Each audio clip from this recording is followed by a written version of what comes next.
जो है जी जी, last 2 callers हैं कैसर भाई, मैं क्या चाह रही थी कि ऐड कर लेते हैं फौरन से ना। जी जी जी बिल्कुल जी। जी यूआर भाई आप स्टेज पर हैं। केसर भाई, मैं कह रहा था कि मैं इंडिया से हूँ, तो मेरा एक दोस्त है जो अद्वैत वेदांता की, मतलब आचार्य प्रशांत कुछ प्रीच करते हैं, उनकी फिलोसफीज में काफ़ी इंटरेस्टेड रहता है। तो वो सोलेप्टिसिज्म ही कहते हैं शायद इसे, जो रियलिटी को नहीं मानते हैं और इमेजिनरी उसमें वो करते हैं। मैंने मुफ्ती यासिर साहब की वीडियो देखी थी इस पर, तो उसमें मुझे दो चीज़ें मिली थी। एक तो ये कि दलील जो है वो उनके ज़िम्मे है असल कि अगर हम इमेजिनरी उसमें है तो आप ये प्रूव करेंगे क्योंकि हम डिफ़ॉल्ट स्टेट में हैं। और दूसरी बात ये है कि आपको ये जो डिफ़रेंस पता है रियलिटी और इमेजिनरी वर्चुअल वर्ल्ड का, वो इस बात की दलील है कि रियलिटी एग्ज़िस्ट करती है। आप इसमें कोई ऐसी अप्रोच मुझे बता सकते हैं कि जो काफ़ी इल्ज़ामी जवाब की तरह से हो, जो इसको अच्छे से हैंडल कर सकती है? देखिए, आप सोलिप्सिज्म की बात कर रहे हैं ना, तो उसमें तो दुनिया में उनसे अगर आप कहें कि असल में जो सोलिप्सिस्ट है ना, इनसे कोई बात इनको खुद ही शरह सदर होता है। अब मिसाल के तौर पे आप उनको कोई भी सोल्यूशन देंगे तो वो आगे से यही होगा, यार ये तो मेरी इमेजिनेशन में, कौन सा रियलिटी में ये सोल्यूशन किसी अनलेस के 2-3 चीज़ें ऐसी हो सकती हैं कि जिस पे आप उनको कन्विंस कर सकते हैं कि if there is something which is outside of your perception, तो वो वहाँ से आपको कंट्रोल कर सकती है, because that is not part of your imagination, right? So for example, आप एक वीडियो गेम खेलते हैं, तो लेट अस से कि उसके अंदर फाइट वगैरह जारी है, कोई जैसे ये कॉल ऑफ ड्यूटी वगैरह इस तरह की हैं, या I don't know ghost recon जिसके अंदर आप ओपन फायरिंग वगैरह करते हैं, ये वो वगैरह वगैरह। सो तरह से कि उसके अंदर एक सीन है, एक हेलीकॉप्टर है, आप फायर कर सकते हैं, अपाची आपके पास है, आप जो फायर किया, बंदे मार दिए, ये हुआ वो हुआ, तो हु रियली केयर्स? गेम के अंदर ही है ना, it's all in your imagination. So अगर सोलिप्सिस्ट के नज़दीक जो कि उनका आइडिया है कि रियलिटी में सिर्फ वही एग्जिस्ट करते हैं, बाकी सब कुछ उनकी इमेजिनेशन है, तो why do they want to live a life which has certain morality about it? अगर तो उनकी परसेप्शन के अंदर ये सारा कुछ है, तो फिर तो उसको चेंज कर दें। और अगर उनकी परसेप्शन के बाहर कोई चीज़ ऐसी है, यानी कि एक मॉरल कोड ऐसा है, एक ट्रांसेंडेंट, एक ऐसी ड्यूटी वो समझते हैं, तो इसका मतलब ये है कि फिर उनकी इमेजिनेशन नहीं है। क्योंकि अगर वो इमेजिनेशन के अंदर होती तो वो उसके ऊपर कंट्रोल हर तरह का कर सकते थे, but they are not doing that. They feel been controlled by certain emotions and feelings. तो यहाँ से उनको आइडिया होना चाहिए कि ये आपकी ये जो आपका है ना कि फिगमेंट ऑफ इमेजिनेशन, ये आइडिया गलत है। ये बड़े मशहूर जो फिलोसफर गुजरे हैं, एग्नोस्टिक, क्या नाम है, बर्ट्रैंड रसल, ये भी सोलिप्सिस्ट रहे हैं किसी ज़माने में, बट देन ही रियलाइज्ड कि नहीं, this is not the way. तो अल्ट्रुइज्म को देखें, हमदर्दी के जज्बे को देखें, none of those have to be there, because आप किसी इंसान से जब हमदर्दी करते हैं तो वो करते हैं at cost to your own self, something that in your reality changes. So आप उनको एक्सप्लेन कर सकते हैं कि अगर यानी आपकी इमेजिनेशन में कोई ऐसी चीज़ नहीं है जो आपकी रियलिटी को चेंज करे। सो आपने अगर किसी आदमी को पैसे दिए हैं तो it has caused A material change in your reality, कि अब आपके पास पहले से कम पैसे रह गए हैं। That should not happen if that was only the imagination. यानी मेरे पास अगर 100 रुपया है और मैंने अपनी इमेजिनेशन में वो 100 रुपया किसी को दे दिया है, तो मेरी रियलिटी में तो मेरे पास 100 ही है ना भाई। लेकिन अगर मैंने वो 100 रुपया किसी को अपनी इमेजिनेशन में दे दिया है, यानी कि उसमें से 10 रुपए दे दिए हैं, अगर मेरे पास रियलिटी में पीछे 90 बच गए, तो उसका मतलब ये है कि वो रियलिटी में ही मैंने किसी को 10 दिए हैं।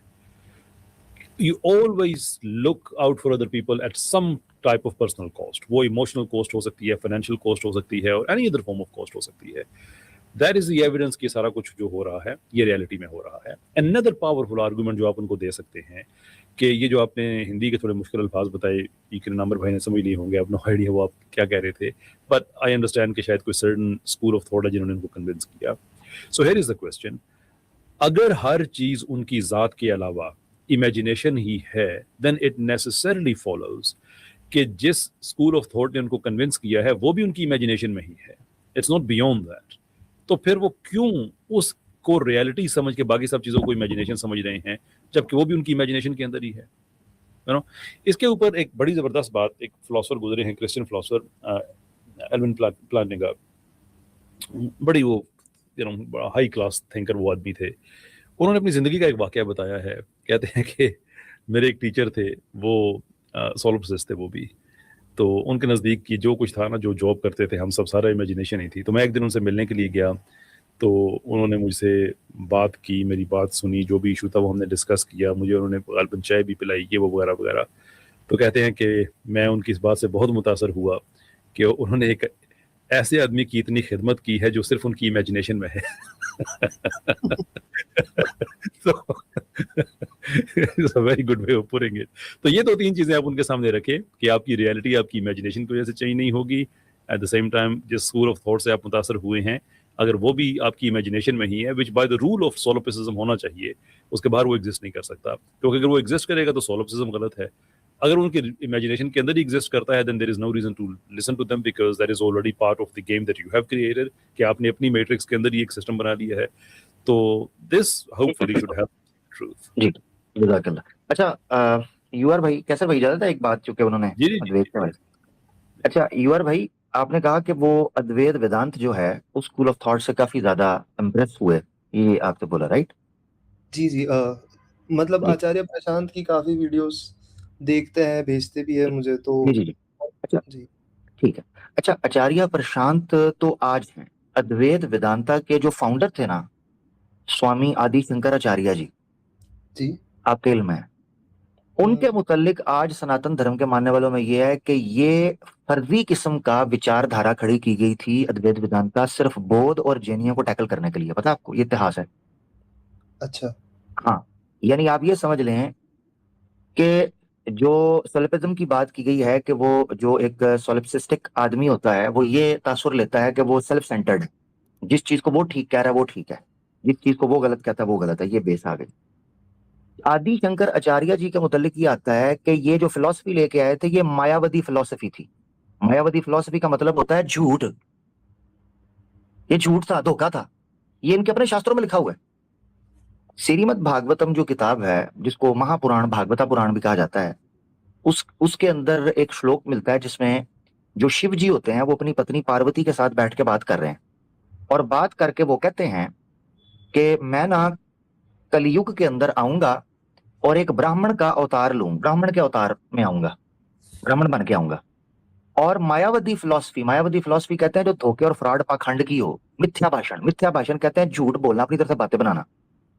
वो कहता है मैं इस विचारधारा को आगे प्रमोट करूंगा। एंड गेस व्हाट, लोगों का मानना यह है कि आदि शंकराचार्य जी वही ब्राह्मण है अच्छा। जिन्होंने हाँ, अब जो बंदा अद्वैत वेदांता से प्रभावित हो रहा है ना, उसको चाहिए कि इसके इतिहास को, इसकी हिस्ट्री को पढ़े। अब आपने एक चीज देखी है, स्वामी दयानंद सरस्वती आर्य समाज के बानी जो हैं, वो सत्यार्थ प्रकाश अपनी पुस्तक के अंदर यानी अपनी किताब में सत्यार्थ प्रकाश में वो लिखते हैं कि अगर तो ये बात कि ये पूरे का पूरा यूनिवर्स मिथ्या है, झूठ है, फेक है, ये इमेजिनेशन है, रियलिटी नहीं, अगर तो आदि शंकराचार्य ने बौद्धों से डिबेट जीतने के लिए, जैनियों से डिबेट जीतने के लिए कहा था, तो फिर तो ठीक है, ये झूठ चल जाएगा। मगर अगर वाकई उनका ये आइडिया था ना, तो ये वेदों के और सनातन धर्म के खिलाफ है, क्योंकि उनका मानना यह है कि ये झूठ पर खड़ा है। अब इसकी एक बहुत बड़ा उदाहरण यूआर भाई मैं मुख्तसर देता हूँ, इसको आप डिटेल में देखते चले जाएं, ठीक है? जो सनातन यानी हिंदू फिलॉसफी के यहाँ जो सर्वदर्शन माने जाते हैं, उनमें एक ये वेदांत स्कूल माना जाता है। आपको पता है कि उस शख्स को ये कहें कि अद्वैत से द्वैत कब बना, द्वैत जो है उसकी स्टडी वो पढ़े, तो द्वैत के आर्गुमेंट इतने स्ट्रांग हैं कि अद्वैत उनके सामने टिक नहीं पाता। उसकी वजह ये है कि ये कहते हैं कि ये सारा जाके झूठ है, इसमें कोई रियलिटी नहीं। हालांकि ये हकीकत ये है कि ये खुद अद्वैत के बेसिक कॉन्सेप्ट के खिलाफ जाता है, क्योंकि अद्वैत के जो बेसिक पिलर्स हैं उनमें से है मोक्ष। अब मोक्ष एक रियलिटी है जो इनका बिलीफ है, अब वो मिलता है कर्म से। अगर कर्म, आपके जो एक्ट्स हैं, आपकी बॉडी रियल में एग्जिस्ट नहीं करती, तो कर्म भी एग्जिस्ट नहीं करता। अगर कर्म एग्जिस्ट नहीं करता तो मोक्ष एग्जिस्ट नहीं करता। पॉइंट समझ रहे मेरा? हाँ, समझ रहा तो हूँ। ये ब्लंडर्स हैं। आप कभी उनको कहें वो आए, इसके ऊपर बात करेंगे। तो ये हकीकत ये है कि ये उपनिषदों से लिया गया कॉन्सेप्ट था जो बाद में एग्जैजुरेट हुआ और उसमें खराबी पैदा हुई। फिर समझा गया कि डिबेट में कैसे भी करके चीजों को हम झूठ मान दें। पाप नहीं रहता, पुण्य पुण्य नहीं रहता, कोई भी धार्मिक कार्य नहीं रहता, मैं चैरिटी क्यों करूं, मैं दान पान क्यों करूं, यानी वो चीज दुनिया का पूरा मतलब खत्म हो जाएगा, और यही मकसद था इसका। ठीक है, तो ये अब बैकफायर कर गया। अब लोग आए हैं, उन्होंने आके इसको वेरीफाई किया, उन्होंने कहा द्वैत भी है, और उसके बाद एक आगे जाकर ये इस्कॉन वालों की अलग एक रिफाइन किस्म की आती है जो इसको लिंक करते हैं। खैर बहरहाल मैंने आपके सामने कुछ चीजें रख दी हैं, तो उसको अगर आप मजीद देखना चाहें तो इंशाल्लाह देख सकते हैं। ठीक है, ये जी उसके जी सामने रखे हैं। कैसर भाई, एक बात, आप जो पोलेमिसिस्ट लिखते हैं ये मैंने सिर्फ आपके उसमें देखा है और मुझे काफी पसंद है, तो मैंने अपने उसमें भी लगा के रखा है, तो इसके लिए भी जज़ाकल्लाह आपका। और आबाद है ब्रदर, बहुत भी शुक्रिया। दुआ कीजिएगा, अल्लाह आप लोगों को आपके हिफ्ज़-ओ अमान में रखे। आमीन सुम्मा आमीन। Thank you very much sir. चलिए हमारे लास्ट कॉलर रहेंगे, इंशाल्लाह बात करते हैं उनसे। सर्विस गौतम साहब नेक्स्ट वीक आइएगा। सर्विस एशिया भाई आप स्टेज पर है। बहुत शोर है आपकी तरफ सर्विस एशिया भाई, आपकी तरफ शोर है भाई। मुझे लगता है वो वॉशिंग मशीन लगा के भूल गए हैं। हाँ उसी की आवाज आ रही है। चलिए फिर इसका मतलब गौतम भाई की टर्न आ गई है। लास्ट कॉलर है गौतम भाई। जी गौतम साहब आप स्टेज पर है। जी जी बहुत शुक्रिया। बैन करें, बैन करते हैं बस। ठीक, डन कर बस ठीक है। मैं जरा इसका आईडी भी सेव कर लूँ। इसकी रिपोर्ट भी करनी है, इसकी पिक्चर मेरे पास आ गई है सर में। बस ठीक, हाँ इसकी पिक्चर रखें। जी जी गुड हो गया।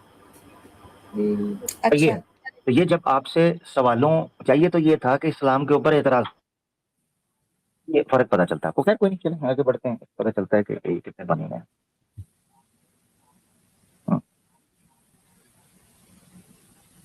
मगर ये है कि अल्हम्दुलिल्लाह कैसर भाई की स्ट्रीम का ये फायदा होता है कि मल्टीपल इज़म्स जो हैं, यानी जिसे कहते हैं ना कि इधर उधर से ढूंढ ढांड के कई अजीबो गरीब किस्म की मखलूकात, पता चलता है आपको कि स्पीसीज कितनी है। होमो जी सेपियंस की सर भी। जी आवाज सर्विस आ रही एशिया है? भाई आप स्टेज पर है।